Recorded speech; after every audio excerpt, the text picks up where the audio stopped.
injustice, why Princess Ingrid Alexandra will not be able to ascend the Norwegian throne.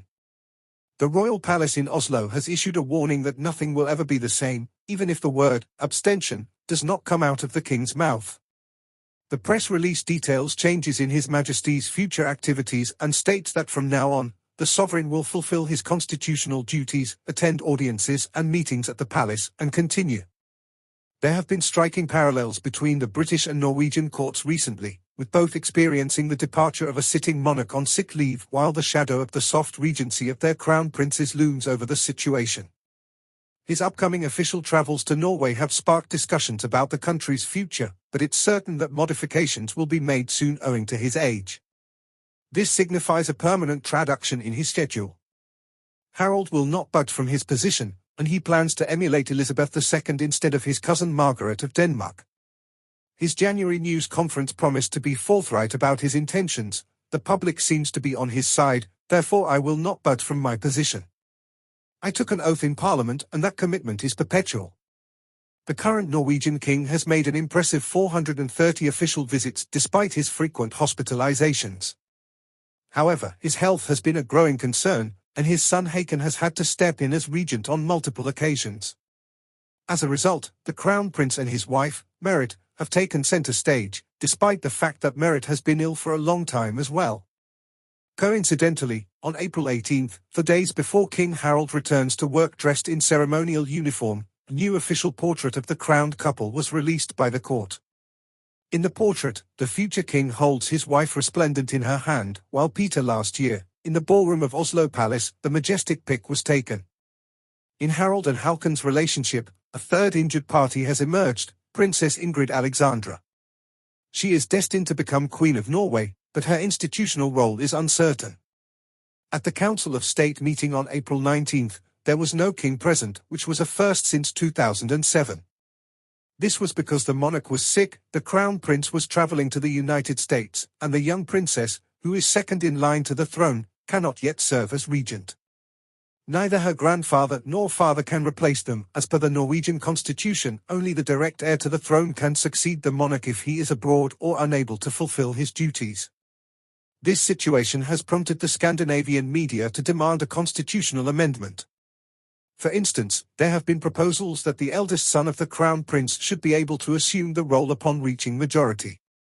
This would allow him to act whenever he pleased, relieving Crown Prince Haakon of some of his heavy workload, and provide Crown Princess Alexandra with valuable experience before her reign. It was written, this request is not unreasonable if you look at some of Ingrid Alexandra's promotion colleagues. Both Amelia of Holland and Christian of Denmark were appointed members of the Council of State when they reached Adel. Translate to English. When Prince Han of Norway was born in 1973, his parents King Harald and Queen Sanja already had a daughter, Princess Martha Louise. At the time the country was still under Salic law, which did not allow women to rule or pass on rights. In 1990.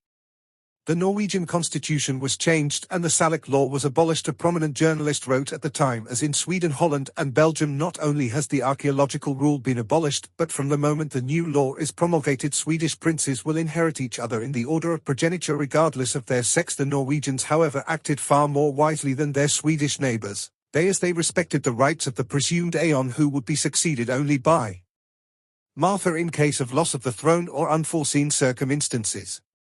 Meeting Merit, the daughter of a journalist and a bank clerk, had a troubled past. She had a son named Marias in 1997, and the Norwegian public viewed her suspiciously. Upon her return to Norway, she started to pursue multiple degrees but never finished any of them. In her spare time, she allegedly frequented the country's popular nightclubs. A significant shift occurred when she began dating Han. They quickly moved in together with their son in a lavish mansion. Her father-in-law paid for the penthouse in the middle of Oslo, which irritated the country's bishops, who didn't see how the leader of the Norwegian Lutheran Church could be in a common-law marriage. A poll was even published showing that more than 60% of Norwegians were against Merit, and Martha Louise's sister Martha was even demanded that the dynastic head of the Heir resign in favor of her. They wed in August 2001 at Oslo Cathedral after meeting, and they've been happily married ever since. Their children, Ingrid Alexandra and S. Magnus, are proof of this. It's going to be hard for me to process the idea that the most vulnerable portion of my life was publicly revealed after the heir to the thrones and his wife's experiences with dealing with Norwegian public opinion were brought to light in the recently published Hen stories.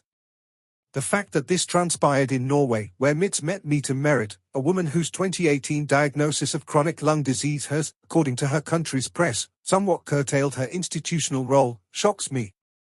Merritt had been the rock for his wife, who had otherwise inspired confidence in the heir and made him more approachable. Håkon said that he had a brief romance with artist Kain Nson in the early 1990s, but that after they broke up, he went to study political science at UK in the US, where he was able to maintain his anonymity with the intention of becoming a store manager instead of king. I had a sweetheart in the US who no one knew about. She went on to become the first European sovereign to prioritize love over state interests, and I lived there freely for a number of years.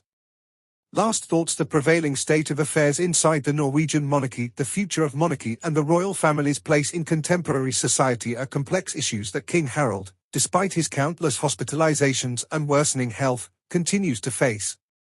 Crown Prince Håkon and his wife, Mette Marit, have long been the public faces of the monarchy, taking on many official duties. However, they, too, have health issues, which puts additional strain on their shoulders.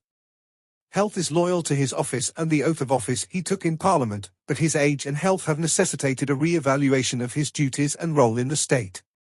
An important step forward could be for the firstborn heir to the throne to be able to serve as regent upon reaching adulthood, which would be a significant change to the Norwegian constitution that would allow for more flexible and effective monarchical governance.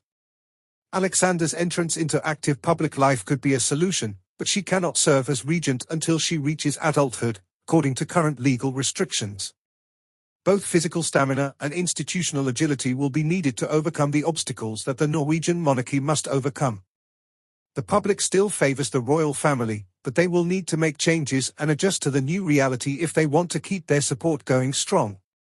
Just like other monarchs, the British must strike a balance between tradition and modernity if they want to keep their relevance and the respect of their population.